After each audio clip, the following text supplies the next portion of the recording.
Welcome to everyone. आज आसतु जानिबा आमर राज्य सरकार द्वारा दि जाइथिबा ग्रीष्मकालीन अवकाश समय पिलामानंकर जो सिलेबस दिज्व जो प्रश्न दिज्व से द्वितीय श्रेणी निमंते प्रযোज्य प्रश्न संबंध में द्वितीय श्रेणीर पिलामानंकर जो बही रही जो प्रश्न रही पिलामानंकु कौन पाठ दिज्व आसतु देखिबा। देखंतु द्वितीय श्रेणी पिलामानंक निमंते प्रथम रही भाषा भाषा अर्थात सेमानकर साहित्य उपर जो पाठ पढ़ा जाए तन्मध्यरु प्रश्न नंबर 1 रे रही ठ ठा ठी ठरे हसईकार ठी ठरे दीर्घिकार ठी ठरे हसौकार ठू ठरे दुर्गकार ठू ठरे रुकार ठू ठरे एकार ठे ठरे ऐकार ठे ठरे उकार ठो ठरे औकार ठो प्रत्येक मात्रा पर 3टी लेखाएं शब्द लेख अर्थात द्वितीय श्रेणी जो पिला रही जो भाषा पढ़ा जाऊँगी भाषा उपर से सब जो मात्रा गुड़िक ता संबंध में जानवे तो सही संबंध में से प्रत्येक मात्रा को नहीं 3टी लेखाएं शब्द पिला लिखिबे से शब्द को लिखि सारिबा परे ताहाकू आपनकर व्हाट्सएप ग्रुप रे शेयर करा जिवो एवं से खाता को पिला रखिथिबे स्कूल खोलिला परे शिक्षकों को देखाइबे जदि कौन पिलांकर एई शब्द लिखिबार कौन स्तर रे त्रुटि देखा जाए ताहाकू शिक्षक से त्रुटि को संशोधन करिवे एवं पिलाटी को से व्हाट्सएप ग्रुप माध्यम रे त्रुटि संशोधन करी उत्तर लिखि पठाइबे। प्रत्येक पिला यही भाव में यही प्रश्नर उत्तर देवे। ता सहित देखंतु प्रश्न नंबर 2 रे रही तुम्हें देखिथिबा गाँर हाट नई विषय रे 5 धाड़ी लेख अर्थात जो पिलाटी रही द्वितीय श्रेणी पिलाटी भाषार जो प्रश्न दिज्व से प्रश्न नंबर 2 रे रही पिलाटी देखिथिबा गाँर हाट अर्थात जो गाँर हाट रही से तार हाट को जाउथिबा हाटर परिवार रहे परिबा बिका जाए कि भाव में किणा बिका हुए क्यों सब द्रव्य मिले किपरि हाट को जाती हाट को जावा द्वारा कौन लाभ हुए कि भाव में बेपार वाणिज्य करा जाए क्यों भाव में लोक मैंने खाद्य द्रव्य संग्रह करती से माछ हो परिबा हो कि डाली चाउल तेजराती राशन जहाँ हो पिलाटी जहाँ कि देखी से संबंध में 5 धाड़ी वर्णना कर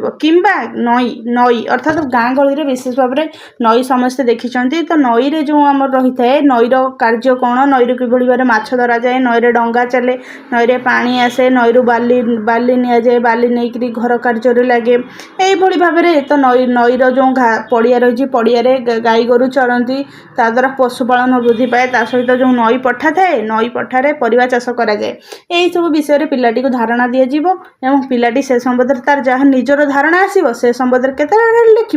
5टी धाड़ी लिखि तार फोटो उठे व्हाट्सएप ग्रुप रे शेयर करा सहित अभिभावक पिलाटी को यही कार्य कर सहयोग करेंगे और पिलाटी जो उत्तर लिखि व्हाट्सएप ग्रुप रे शेयर होगा पर से उत्तरटी को शिक्षक तदारख करेंगे जदि कौन स्थल कौन अक्षर मात्रा फलार त्रुटि थाए कि धाड़ी में लिखार त्रुटि थाए ताकू संशोधन करेंगे। यही भाव में द्वितीय श्रेणी पिला भाषार प्रश्न पिलाटी देखिथिबा गाँर हाट और नई विषय में 5टी धाड़ी लिखिब और यही कार्य तार जेहेतु ग्रीष्म अवकाश रही पिलाटी घरे रोचे तेणु ताकू तार अभिभावक हूँ कि परिवार थिबा जेकोन सदस्य एनिमते साहाय्य करेंगे। ठीक से देखा प्रश्न नंबर 3 रही तुम्हें जानिथिबा एक गप अभिनय सहित अभ्यास कर अर्थात वर्तमान आम जो राज्य सरकार पिलामानक शिक्षण निमंते गुरुत्व दि जाऊँगी तन्मध्यरु सेमानकर सृजनात्मक शिक्षण ता सहित सेमानकर परिवेश को चिन्हिबा जानिबा विषय जो शिक्षण दि जाऊँगी ता मध्य रही कौन अभिनय रही अभिनय गोटे पिलाटी गोटे गप कह पिलाटी निजे गप कही ताहाको अभिनय माध्यम दर्शाइब अर्थात एत द्वारा पिलार सृजन शक्ति वृद्धि पाइब तार कथा कहबार शक्ति वृद्धि पाइब शब्द ज्ञान वृद्धि पाइब एवं किसी अनुशीलन करवा सबकिछ पिलार बौद्धिक क्षमता वृद्धि पाइब से निमंते प्रश्नटी दि जाइए पिलाटी जानिथिबा गोटे गप अभिनय करिक अभ्यास कर देखाइब ता सहित तांकर जो गार्डियन थे पेरेंट्स थे से मोबाइल एटी को वीडियो करी व्हाट्सएप ग्रुप रे शेयर करेंगे व्हाट्सएप ग्रुप रे शेयर करबा परे शिक्षक से तदारख करेंगे ता सहित पिला को उपदेश दि जाउछि सेटा से अभिनय जारी रखिथबो अभ्यास करथबो विद्यालय खोलिबा परे विद्यालय रे पुनर्बार ताहाको अभ्यास करेंगे। यही भाव में भाषार 3टी प्रश्न दिज्व। ठीक से देखा गणित रे पिला कौन प्रश्न दिज्व देखो ये बक्स रही 1 3 5 6 8 9 तो प्रश्न रही प्रश्न नंबर 1 सारणी 2 अंक नहीं 5टी संख्या लेख और सेगुड़ी को अक्षर रे लेख अर्थात जेहेतु पिलाटी द्वितीय श्रेणी रही तार बौद्धिक क्षमता वृद्धि न से संख्या एवं संख्या को परिमाण में किभली भाव में प्रकाश कर गणित जापर से जो सारणीटी दिगला सारणी कौन रही सारणी रही 1 3 5 6 8 9 यही 6टी जो अंक को नहीं से कौन कर सारणी 2टी अंक नहीं 5टी संख्या ଲେଖ ଅର୍ଥାତ୍ ଦୁଇଟି ଅଙ୍କ ନେଲା 1 ନେଲା 3 ନେଲା 1 ନେବ 3 ନେବ ଠିକ୍ ସେହିପରି ଯଦି ପିଲାଟି 5 ନେବ 3 ନେବ 5 ନେବ 3 ନେବ এইଭଳି ଭାବରେ ଦୁଇଟି ଲେଖାଏ ସଂଖ୍ୟା ନେଇ 2 ଅଙ୍କ ବିଶିଷ୍ଟ କେତୋଟି ସଂଖ୍ୟା ଲେଖିବ 5ଟି 2 ଅଙ୍କ ବିଶିଷ୍ଟ ସଂଖ୍ୟା ଲେଖିବ ଏବଂ ସେଗୁଡ଼ିକୁ ଅକ୍ଷରରେ ଲେଖିବ ତା ସହିତ ତାହାକୁ ବର୍ଣ୍ଣନା କରି ଅକ୍ଷରରେ ମଧ୍ୟ ଲେଖିବ কিভাবে ভাবে অক্ষরে লিখিব অক্ষরে লেখাଯିବ যদি 1 3 ରହିଲା 13 ହେଲେ ତାକୁ କିଭଳି ଅକ୍ଷରରେ ଲେଖାଯିବ 13 ତରେ ଏକାରେ 13 এইଭଳି ଭାବରେ ସେ ଯେଉଁ 5ଟି ସଂଖ୍ୟା ଲେଖିବ ପିଲାଟି ସେଥିରେ ତାହାକୁ ଅକ୍ଷରରେ ମଧ୍ୟ ଲେଖାଯିବ এইଭଳି ଭାବରେ এই ଗଣିତର 1 ନମ୍ବର ପ୍ରଶ୍ନର ଉତ୍ତର କରାଯିବ ସେହି ଉତ୍ତର ଖାତାକୁ ପିଲାଟି ନିଜ ଘରେ ରଖିଥିବ ସ୍କୁଲ ଖୋଲିଲା ପରେ ଆଣିକିରି ସେ ଖାତାକୁ ଡିପୋଜିଟ୍ କରିବ ଠିକ୍ ସେହିପରି ପ୍ରଶ୍ନ ନମ୍ବର 2 ରେ ରହିଛି ନିଜ ପରିବେଶରେ ଦେଖୁଥିବା ଗୋଲ 3 କଣିଆ 4 କଣିଆ ଅଣ୍ଡାକୃତି ଭଳି ଦୁଇଟି ଜିନିଷର ନାମ ଲେଖ ଅର୍ଥାତ୍ ଏହା ପିଲାଟିର ବସ୍ତୁ ସମ୍ବନ୍ଧରେ ଧାରଣା ଦେବା ନିମନ୍ତେ ଏହି ପ୍ରଶ୍ନଟି ଦିଆଯାଇଛି ବସ୍ତୁ ଆକୃତି ମାପ ତାର ଦୂରତା ଏସବୁର ଧାରଣା ନିମନ୍ତେ ଏହି ପ୍ରଶ୍ନଟି ହୋଇଛି ନିଜ ପରିବେଶରେ ଦେଖୁଥିବା ଗୋଲ ପରିବେଶରେ ଆମେ କ'ଣ ଦେଖୁଛେ ପରିବେଶରେ ଆଳୁ ଦେଖୁଛେ ପରିବେଶରେ ଅଣ୍ଡା ଦେଖୁଛେ ପରିବେଶରେ ବିଲାତି ବାଇଗଣ ଦେଖୁଛେ ଠିକ୍ ସେହିପରି ପରିବେଶରେ ମା ପିନ୍ଧୁଥିବା ଚୁଡ଼ି ଦେଖୁଛେ এইଭଳି ଯେଉଁ ସବୁ ବସ୍ତୁ ଗୁଡ଼ିକ ରହିଛି ତାର ଆକୃତି କିଭଳି ତାର ଆକୃତି ଗୋଲ ଠିକ୍ ସେହିପରି 3 କଣିଆ କ'ଣ ଏ ଟ୍ରାଇଙ୍ଗଲ ପିଲାଟିକୁ ଯଦି ପ୍ରୋଟ୍ରାକ୍ଟର ଅଛି ନିଜ ଘରେ ବଡ଼ ଭାଇ ଭଉଣୀଙ୍କର ପ୍ରୋଟ୍ରାକ୍ଟରଟି 3 କଣିଆ ଦେଖୁଛେ ଯଦି କୌଣସି କିଛି ଗୋଟେ ବକ୍ସଟି ଥାଏ ମଧ୍ୟ 3 କଣିଆ ଥାଏ ତ 3 କଣିଆ ତ୍ରିଭୁଜର ବିଭିନ୍ନ ଆଉ ବାକି ରହିଲା କୋନ୍ ଯେଉଁ ପିଲାଟି ବର୍ତ୍ତମାନ ଖରା ଦିନରେ ଆମେ ଯେଉଁ ଆଇସ୍କ୍ରିମ୍ ଖାଉଛେ ଆଇସ୍କ୍ରିମ୍ର କୋନ୍ଟା କେତେ ଟ୍ରାଇଙ୍ଗଲ ସେପ୍ର ତ ସେଇଟା ମଧ୍ୟ 3 କଣିଆରେ ଯିବ 3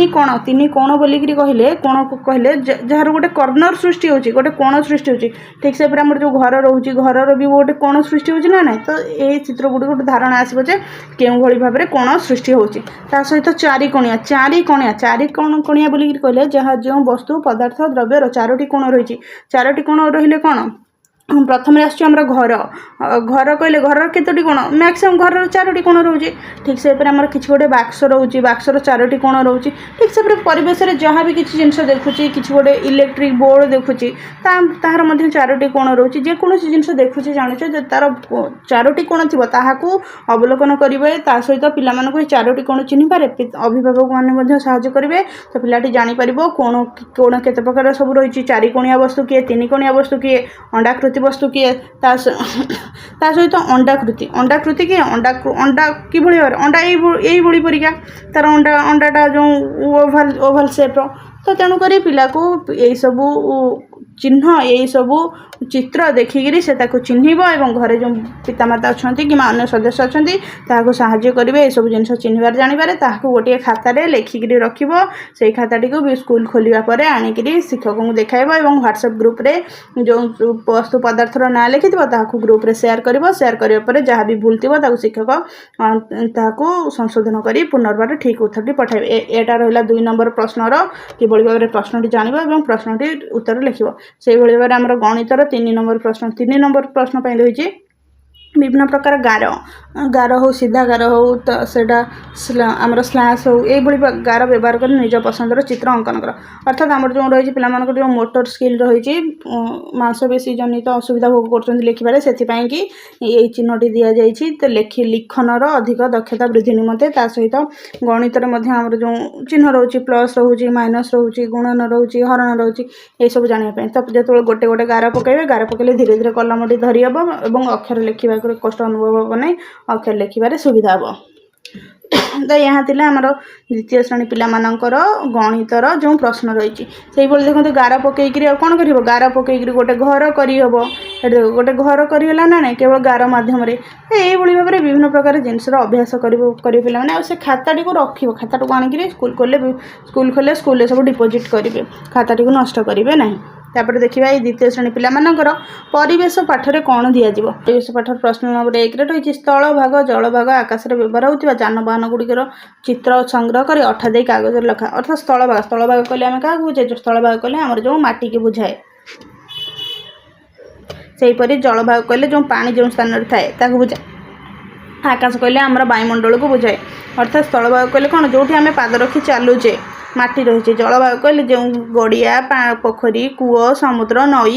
ଏଇସବୁକୁ ଜଳଭାଗ କୁହାଯାଏ। ଆକାଶ କହିଲେ ଯେଉଁଠି ବାୟୁମଣ୍ଡଳ ରହିଛି ମାଟିଠାରୁ ଯେଉଁଟା ଛାଡ଼ିକି ରହିଛି ତାକୁ ଆକାଶ ଭାଗ କୁହାଯାଏ। ତ ଏଠି ଯେଉଁ ଯାନବାହନ ବ୍ୟବହାର କରାଯାଏ, ଯାନବାହନ କାହିଁକି ବ୍ୟବହାର କରାଯାଏ? ଯାନବାହନ ବ୍ୟବହାର କରାଯାଏ ଯୋଗାଯୋଗ ପାଇଁ ଯାନବାହନ କରାଯାଏ, ତା ସହିତ ବାଣିଜ୍ୟ ନିମନ୍ତେ ଯାନବାହନ ବ୍ୟବହାର କରାଯାଏ, କୌଣସି ଦ୍ରବ୍ୟ ପ୍ରେରଣ ନିମନ୍ତେ ଯାନବାହନ ବ୍ୟବହାର କରାଯାଏ। ସେହିପରି ସ୍ଥଳଭାଗରେ ଆମର କ'ଣ ଯାନବାହନ ବ୍ୟବହାର କରାଯାଏ? ସ୍ଥଳଭାଗରେ ଆମର ସାଇକେଲ, ମୋଟର ସାଇକେଲ, ଦୁଇ ଚକିଆ ଯାନ, କାର୍, ଟ୍ରକ୍, ଟ୍ରେନ୍, ବସ୍ ଏସବୁ ବ୍ୟବହାର କରାଯାଉଛି। ସେହିପରି ଜଳଭାଗରେ ଆମର କ'ଣ ବ୍ୟବହାର କରାଯାଉଛି? ଜଳଭାଗରେ ଆମର ଡଙ୍ଗା, ପୋତ, ଟ୍ରଲର, ବିଭିନ୍ନ ଜାହାଜ ଏସବୁ ବ୍ୟବହାର କରାଯାଉଛି। ଆକାଶରେ ଆମର ବିଭିନ୍ନ ପ୍ରକାର ବିମାନ ବ୍ୟବହାର କରାଯାଉଛି, ଏରୋପ୍ଲେନ୍ ବ୍ୟବହାର କରାଯାଉଛି, ଜେଟ୍ ବ୍ୟବହାର କରାଯାଉଛି। ସେସବୁ ପ୍ରକାର ଭିନ୍ନ ଭିନ୍ନ, କିନ୍ତୁ ଦେଖିବାକୁ ଗଲେ ଆମର ଆକାଶ ଭାଗରେ ସେଇ ଯାନ ହିଁ ବ୍ୟବହାର କରାଯାଉଛି। ଠିକ୍ ସେହିପରି ପ୍ରଶ୍ନ ନମ୍ବର 2 ଦେଖିବା କ'ଣ ରହିଛି। ପ୍ରଶ୍ନ ନମ୍ବର 2ରେ ତୁମ ରୋଷେଇ ଘର ଶୋଇବାଘର ଥିବା ଜିନିଷ ଗୁଡ଼ିକ ନାମ ଲେଖ। ଅର୍ଥାତ୍ ଏହି ପ୍ରଶ୍ନଟି ଏଇଥିପାଇଁ ଦିଆଯାଇଛି ଯେ ପିଲାଟି ଜାଣିବ ଯେ କେଉଁ ସ୍ଥାନରେ କେଉଁ ଦ୍ରବ୍ୟ ବସ୍ତୁଟି ବ୍ୟବହାର କରାଯାଏ। ଅର୍ଥାତ୍ ଦେଖ ରୋଷେଇ ଘର ଯାହା ରହିବ ତାହା ଶୋଇବା ଘରେ ରହିବ ନାହିଁ, ଆଉ ଶୋଇବା ଘରେ ଯାହା ରହିବ ତା ରୋଷେଇ ଘରେ ରହିବ କି? ରହିବ ନାହିଁ। ତେଣୁ ରୋଷେଇ ଘର ଆମର କ'ଣ ରହିବ? ରୋଷେଇ ଘରଟା ଆମର ପରିଷ୍କାର ପରିଚ୍ଛନ୍ନ ରହିବ। ରୋଷେଇ ଘର ଆମର ହାଣ୍ଡି, ମାଠିଆ, ନିଆଁ, ଚୁଲି ହେଉ କିମ୍ବା ଗ୍ୟାସ୍ ହେଉ, ରୋଷେଇ ପାଇଁ କାଠ ହେଉ, ଜାଳ ଆମର ଜାଳିବା ପାଇଁକି, ତା ସହିତ ଶୁଦ୍ଧ ପାଣି, ତାଟିଆ, ଥାଳିଆ, କଂସା, ମସଲା, ଖାଦ୍ୟଦ୍ରବ୍ୟ, ଚାଉଳ, ଡାଲି, ଚିନି, ରାସନ ଏସବୁ ରୋଷେଇ ଘରେ ଆମର ବ୍ୟବହାର କରାଯାଏ। ଠିକ୍ ସେହିପରି ଶୋଇବା ଘରେ କ'ଣ ଆମର ଖଟ, ତକିଆ, ବିଛଣା, ବେଡ଼ସିଟ୍, ବିଞ୍ଚଣା, କମଳ ଏଇସବୁ ଜିନିଷ ଯାହା ଶୋଇବା ପାଇଁ ବ୍ୟବହାର କରାଯାଏ। ଏବଂ ଆମର ଯାହା ବି କିଛି କପଡ଼ାପତ୍ର ମଧ୍ୟ ଆମେ ରଖୁଛେ ଶୋଇବା ଘରେ ଏଇସବୁ ଜିନିଷ ବ୍ୟବହାର କରାଯାଏ। ଏଇସବୁ ଜିନିଷ ଗୁଡ଼ିକର ନାଁ ଗୁଡ଼ିକର ପିଲାମାନେ ତାଲିକା କରିବେ, ସେମାନଙ୍କ ଅଭିଭାବକମାନେ ସେମାନଙ୍କୁ ସାହାଯ୍ୟ କରିବେ ଏବଂ ପିଲା ସେଗୁଡ଼ିକ ନାଁର ତାଲିକା କରି ତାହାକୁ ଖାତାରେ ଲେଖି ରଖିବେ, ହ୍ୱାଟ୍ସଆପ୍ ଗ୍ରୁପ୍ରେ ପଠାଇବେ ଏବଂ ତାହାପରେ ସେଇ ଖାତାଟିକୁ ରଖିଦେବେ। ବିଦ୍ୟାଳୟ ଖୋଲିଲା ପରେ ବିଦ୍ୟାଳୟରେ ଆଣିକରି ଦେବେ। ଠିକ୍ ସେହିପରି ପରିବେଶ ପାଠର ପ୍ରଶ୍ନ ନମ୍ବର 3, ଅଳତା ରଙ୍ଗରେ ଆଙ୍ଗୁଠି ଛାପ ଦେଇ ଗଛର ଚିତ୍ରଟିଏ କର। ଅର୍ଥାତ୍ ଅଳତାର ରଙ୍ଗ କିପରି? ଅଳତାର ରଙ୍ଗ ନାଲି। ପିଲାମାନେ ସେ ନାଲି ରଙ୍ଗରେ ଆଙ୍ଗୁଠି ବୁଡ଼େଇବେ। ଆଙ୍ଗୁଠି ବୁଡ଼େଇକରି ଯେଉଁ ଗଛର ପତ୍ର କରନ୍ତି, ସେ ଯେଉଁ ଜାଗାରେ ପେନସିଲ୍ରେ ଆଙ୍କିବା କଥା ପେନସିଲ୍ରେ ନ ଆଙ୍କିକରି ଆଙ୍ଗୁଠିର ଛାପ ଦେଇ ସେ ଅଳତା ଚିହ୍ନରେ ଗୋଟେ ଗଛଟାଇ ଆଙ୍କିବେ। ସେଇ ଗଛଟିକୁ ହ୍ୱାଟ୍ସଆପ୍ ଗ୍ରୁପ୍ରେ ତା'ର ଫଟୋଟି ପଠାଇବେ ଏବଂ ସେଇ ଗଛଟିର ଚିତ୍ରକୁ ରଖିଦେବେ। ବିଦ୍ୟାଳୟ ଖୋଲିଲେ ବିଦ୍ୟାଳୟରେ ଆଣିକି ଦେବେ। ବିଦ୍ୟାଳୟରେ ଯେଉଁ ଚିତ୍ର ବୋର୍ଡ଼ ଥାଏ ସେଇ ଚିତ୍ର ବୋର୍ଡ଼ରେ ତାହାକୁ ଲଗାଯିବ। ତ ବର୍ତ୍ତମାନ ଦେଖିବାକୁ ଗଲେ ଏହା ହିଁ ଥିଲା ଆମର ଦ୍ୱିତୀୟ ଶ୍ରେଣୀ ପିଲାମାନଙ୍କର ଗ୍ରୀଷ୍ମକାଳୀନ ଅବକାଶ ଜନିତ ସେମାନଙ୍କୁ ଯେଉଁ ପାଠ ଦିଆଯିବ ସେହି ପାଠ ସମସ୍ତ ପାଠ। ତେଣୁକରି ଏହିଭଳି ଭାବରେ ନୂଆ ନୂଆ ତଥ୍ୟ ପାଇବା ପାଇଁ ଆମ ଚ୍ୟାନେଲଟିକୁ ଲାଇକ୍, ସେୟାର, ସବସ୍କ୍ରାଇବ୍ କରନ୍ତୁ। ଏହା ହିଁ ଥିଲା ଦ୍ୱିତୀୟ ଶ୍ରେଣୀ ପିଲାମାନଙ୍କର ପାଠ। ଧନ୍ୟବାଦ।